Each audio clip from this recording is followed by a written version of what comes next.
Commençons donc par la base, la courbure officielle terrestre. Un peu de géométrie, mais rassurez-vous, de façon super simple et rapide. La formule officielle pour le calcul est celle-ci. D est égal à racine de 2HR plus H au carré. Grand D étant la distance de l'horizon visible en kilomètres, le résultat donc. Petit h, la hauteur des yeux de l'observateur. Et R, une constante fixe, le rayon moyen de la Terre, décidé et imposé de 6371 km, le seul vrai et accepté et reconnu actuellement. Vous trouverez plein de sites qui calculent cela en automatique. Sinon, regardez dans mes commentaires de vidéo, je mettrai tous les liens. Ce qu'il y a d'important à retenir dans cette formule, c'est d'abord qu'en géométrie entre autres, dès qu'il y a des carrés ou des racines, les résultats sont souvent exponentiels. Un exemple concret. Au niveau de la mer, donc niveau 0 m, debout dans mon petit canoë, j'ai les deux yeux à 2 mètres au-dessus de l'eau environ. J'ai un ami dans un autre bateau, le même que moi, identique, et les yeux à 2 mètres au-dessus de l'eau aussi, qui s'éloigne de moi. Mon horizon visible, grâce à cette formule, est ainsi d'environ 5 km. Donc à 5 km, je vois encore mon ami dans le bateau, tout petit certes, mais il est donc visible. Sa barque aura de l'eau et ses yeux à 2 mètres au-dessus du niveau de l'eau aussi. Ce n'est qu'au double de cette distance, soit à 10 km qu'il disparaît presque, car il passe à moins 1,90 m en dessous de l'horizon, soit à moins 2 mètres environ. On aurait tendance à croire alors, par réflexe, qu'à 20 km de distance, c'est à moins 4 mètres sous l'horizon, soit le double de 10 km, ou bien qu'à 100 km de distance, c'est à moins 20 mètres sous l'horizon. Et non, que nenni. Le terme exponentiel, je vous dis. Je m'explique plus précisément. Car en réalité, selon cette formule et courbure, à 20 km de distance, mon ami sur la barque est déjà passé à moins 17,50 mètres sous l'horizon, et non les 4.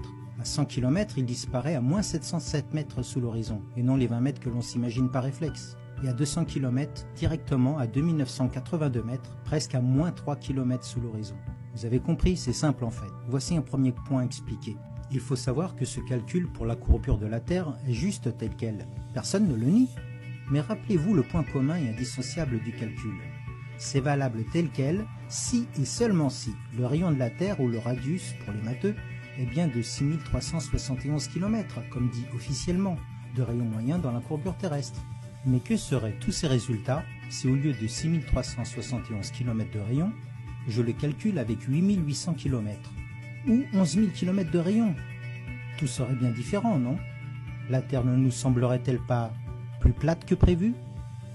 Par contre, cette première photo-ci permet de s'interroger vraiment sur notre réalité. Ce cliché des bâtiments de la skyline de Chicago a fait parler d'elle fortement. Les médias, étrangement bien intéressés tout d'un coup, ont repris aussitôt l'info, mais en la déclarant comme mirage et effet d'optique. J'ai appris qu'un mirage est généralement flou avec peu de détails et déformait même les images ou les inversait comme dans une chambre noire. Mais le souci majeur est que cette photo est prise de l'autre côté d'un grand lac, depuis exactement 60 miles, soit environ 96 km de distance par M. Joshua Nowicki. Ce cliché ne devrait pas pouvoir exister via la formule officielle, car à 96 km, le sol est à moins 633 mètres sous l'horizon selon la formule précédente. Et la hauteur des gratte-ciel de Chicago ne le permet pas, normalement. Certains se sont donc remués un peu pour vérifier l'info, si vraiment mirage ou pas. Monsieur Rob Skiba a tenté l'expérience depuis l'autre côté de ce lac à différentes distances, soit à 42,6 miles, puis à bord d'un bateau à 40 miles de Chicago, puis 38 miles et enfin 31, soit dans l'ordre 68 km, 65, 61 et 50 km pour finir.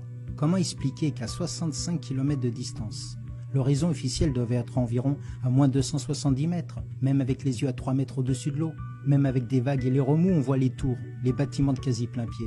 Va-t-on me raconter que c'est encore un mirage? Ou cela démontre bien et simplement que le rayon de la Terre est faux, si je vois cela? Ce n'est pas le seul cas répertorié. De nombreux cas sont en cours de divulgation. Ensuite, pour ceux qui croient encore que la NASA donne de vraies images,